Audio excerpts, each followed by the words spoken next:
Hello and welcome back to my channel. I'm in gloriously sunny Wales today. It's absolutely beautiful here for the ELROQ VRS launch. And I came down to Wales in the ELROQ 85 and it's worked out really well because I thought I'd give you guys a direct comparison as I've got them side by side of how they look, how they feel and how they drive. So I'll tell you guys about the statistics now and then we'll go and have a look around them. The VRS has 335 brake horsepower and 501 foot-pound of torque, whereas the 85 has 282 brake horsepower and 401 foot-pound of torque. In the VRS, we get a 0 to 62 time in 5.4 seconds, and the 85 has a 0 to 62 time in 6.6 seconds. In terms of battery, there isn't much difference in battery size, the VRS having an 84 kilowatt-hour battery and the 85 having an 82 kilowatt-hour battery. In terms of WLTP range, VRS has 339 and the 85 has 354. The VRS is all-wheel drive and the 85 is rear-wheel drive. We did not get the option for a all-wheel drive 85 in the UK. On the VRS, we get dynamic chassis control as standard, along with a ton of extras, which we'll go through later. On the 85, it's an optional extra. Now, in terms of price, the VRS starts from £46,560.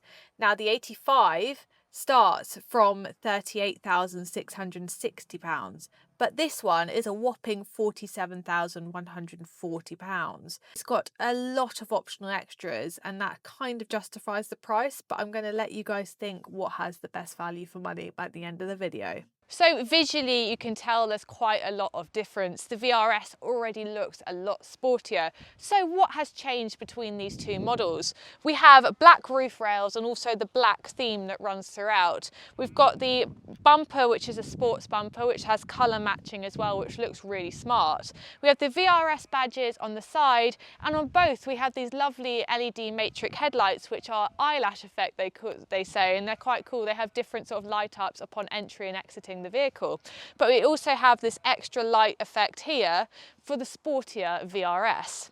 And also, for the first time ever, they have SKODA written on the front on both of these vehicles. And let's not forget that with the VRS you get some beautifully bright colours, and I have colour matched today somehow. It's just worked out that I'm the same colour as both of these cars. So I definitely love the colour of this. But this is a lot more subtle, so I think it's definitely personal preference. Whilst the wheels are in this lovely position to show you guys the difference, we have 20-inch wheels here on the ELROQ VRS and we have 19-inch here. Now you can get 20 inches, but only on the Sport line, not on the Edition. The VRS is Skoda's fastest production vehicle they've ever created, which I think is pretty cool, and it's nice to have a car that holds that title. So let's just talk about the specs with these, okay? So I will go into it later on in the video, but if you do want the full specifications for these cars, visit the Skoda website. So the Edition 85 comes with the metallic paint, the Max Pack, the Winter Pack, the Driver Pack, and also a heat pump. Now, a lot of what are included in these packs actually come standard with the VRS, including electric and massaging front seats, head-up display, a count-on sound system, a 360-degree camera, and also metallic paintwork. Onto the interior of the 85 first, because when I got this car I was thoroughly surprised with the interior. So we've got these red seat belts, which I just think lift the whole interior of the car, and then we've got this material with the faux leather as well, and it looks really smart. It's a completely different vibe to the VRS. It's a lot more subtle, but it's also got the sort of quirkiness with the red seat belts. This is very highly spec, this car. So we actually do get massage seats as part of the Max Pack, and we also get the assisted parking, which is stuff that comes standard in the VRS. So this car has the driver's pack, which is not available in the 60, but only in the 85, which actually gives you the sport 3-spoke steering wheel and also dynamic chassis control. As you can see, the sort of leather effect continues throughout, and it's really light lifting interior to be. I do kind of wish it had a sunroof though. It does feel a little bit dark in here. We get the 13-inch infotainment screen that has satellite navigation and works really well. It's super user friendly, really simple to use. And you guys will be glad to know that we actually have physical buttons for the mode, climate control. It just works really, really well. It's a nice mixture of the sort of modern and also buttons, because we love buttons. I will just also say, before we go and see the other car, just take note of these pedals and also here, because there's some extra design in the VRS model. So if we go to the rear of the car, you'll see that we have heated seats, which again is part of the package. So this is a very, very heavily spec car, and I think it is a really good car to see the difference with the VRS and the value you get with the VRS. Of course, we've got the SKODA blinds, which I just think are brilliant, and we also have the lovely SKODA umbrella there, which is super practical. We've got a really good, decent sized boot, which is absolutely loaded full of our stuff from being in Wales. But I just thought I'd show you guys because it's got the travel package as well.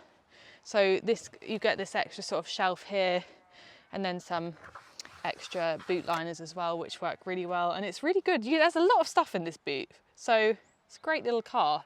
But let's go over to this car now. It's already ready for us. So when you go over to the VRS, you will automatically see a difference in this interior. We've got the sport back seats, which are super comfortable and really hold you in, unlike the 85, which don't hold you in as much here. We've got this beautiful micro suede and the lovely lime stitching, which I think contrasts really well with this blue colour. And as I did say, we've got the ELROQ here. So it says ELROQ by SKODA. You've sort of got the, it looks like the VRS badge a little bit. And also we've just got nicer pedals as well, which have a metal finish. We also get the Canton speakers as well as standard with the VRS.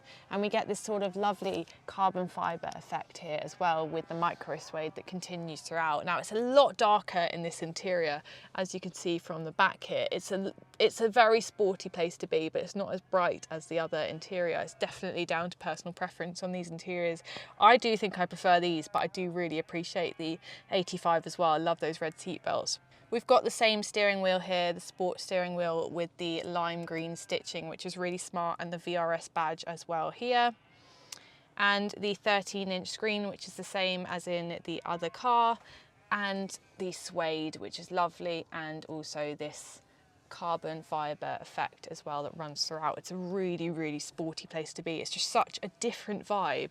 The other interior is very light and lifting, but this is more sporty and you feel like you're in a bit of a sporty hatchback, really. I think it's really, really cool. It's definitely got all that VRS heritage in this interior.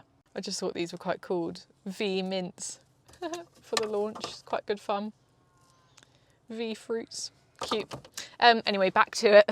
So we have also the micro cloth that continues here and lots of storage as well. Skoda are very good on their storage in their cars. We also get the massage seats as well as standard. So a lot of the stuff that are optional extras on the other car are literally just standard on this, and the price difference is pretty good. You can see that the Heritage VRS just went past the Fabia, which is cute. Let's just give you guys an overview of this interior and also the back so you can see the difference.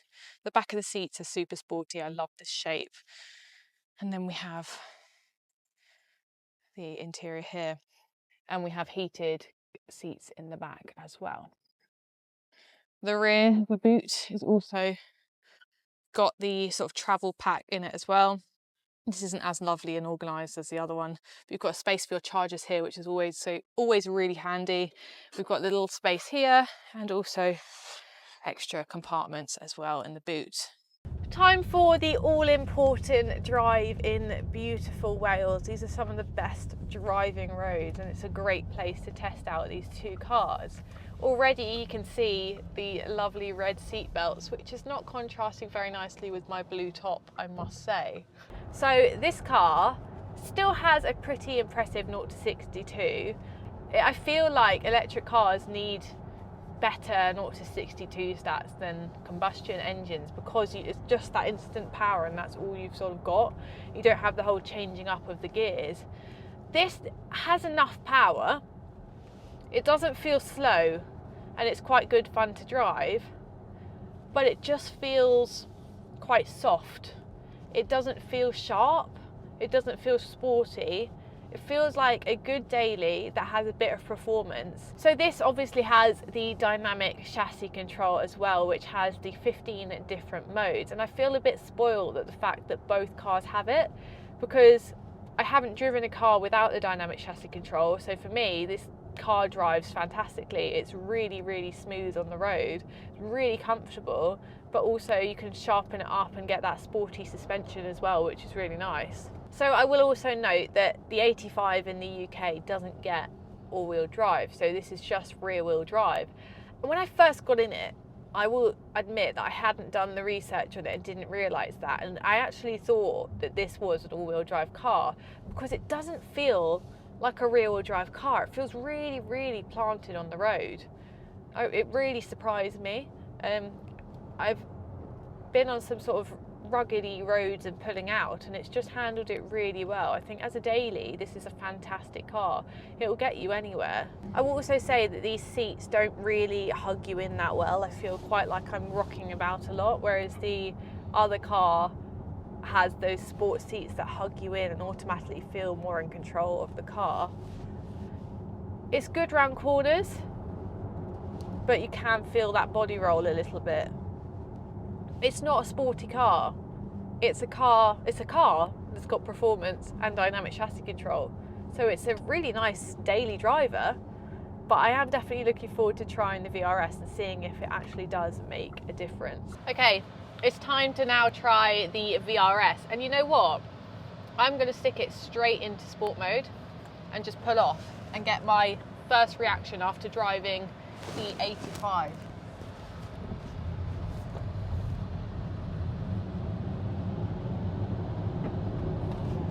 That's definitely not snow.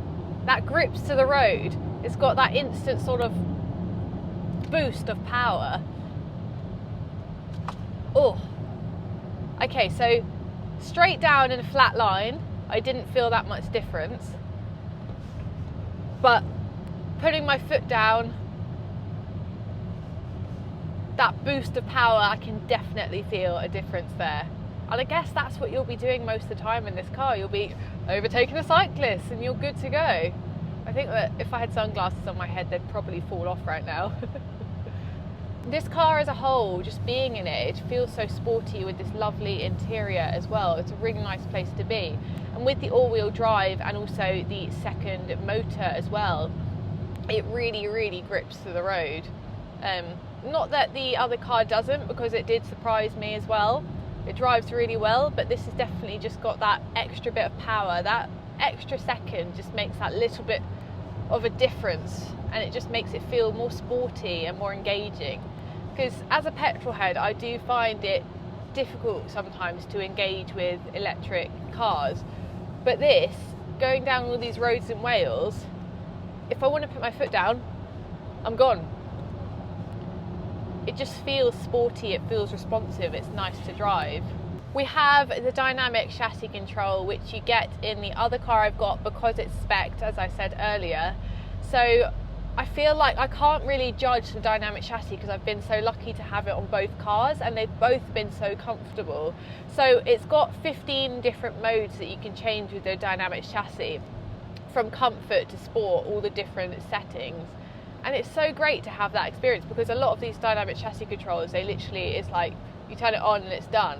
But to be able to soften the suspension depending on where you are, if you want it even the sportiest it can be, it's great. If you've got a baby that's trying to fall asleep, you stick it into comfort. But if you're on your own and you fancy some blast down a country road, stick it into sport all the way, why not? So I think people were skeptical about this car because the 85 and this, there's only just over a second difference. And I think the biggest thing for me was seeing if it would actually feel different, because what's the point? Yes, it's fully loaded with extra spec and it looks amazing, but if the RS is all meant to be about driving and you're that driving experience, and the driving experience is different in an electric car than the previous VRS models they've had, but even in comfort, I've still got that instant throttle, and I didn't feel that as much in the 85. It definitely feels more sporty than the other car. And I've been driving the other car around Wales for the last couple of days, and it's been a lovely little thing to drive. but I think I would prefer to drive this round all of these beautiful roads with this instant sort of throttle response, and it's just super fun to drive. Final thoughts on both of these cars. I know which one I would go for in terms of value, and also something I really like is performance. So I'm leaning towards the VRS. I think that this is a lovely car and it definitely suits a certain demographic. The interior, it's a lot more subtle if you're not looking for something super sporty, but that's fully loaded with tech and you can really make your own. I think this is a fantastic option. But this, I think it's finished beautifully. The VRS, Skoda with VRS, they just do it well, and it's a lovely car. It's a really nice interior to be, and it performs really well. I've enjoyed driving both of these, and I literally can't fault either of them. They're both fantastic cars. I think the biggest factor for me would be the price. Let me know in the comments which ones you would prefer. Which one would you go for? The more subtle daily driver or the more sportier one? Maybe you wanted a hot hatch but you needed something more family orientated. This is the car for you. But let me know in the comments which one you prefer. Thank you for watching, and make sure to like, comment and subscribe and all that shebang, and I'll see you guys in the next video. I'm gonna hop in this one now.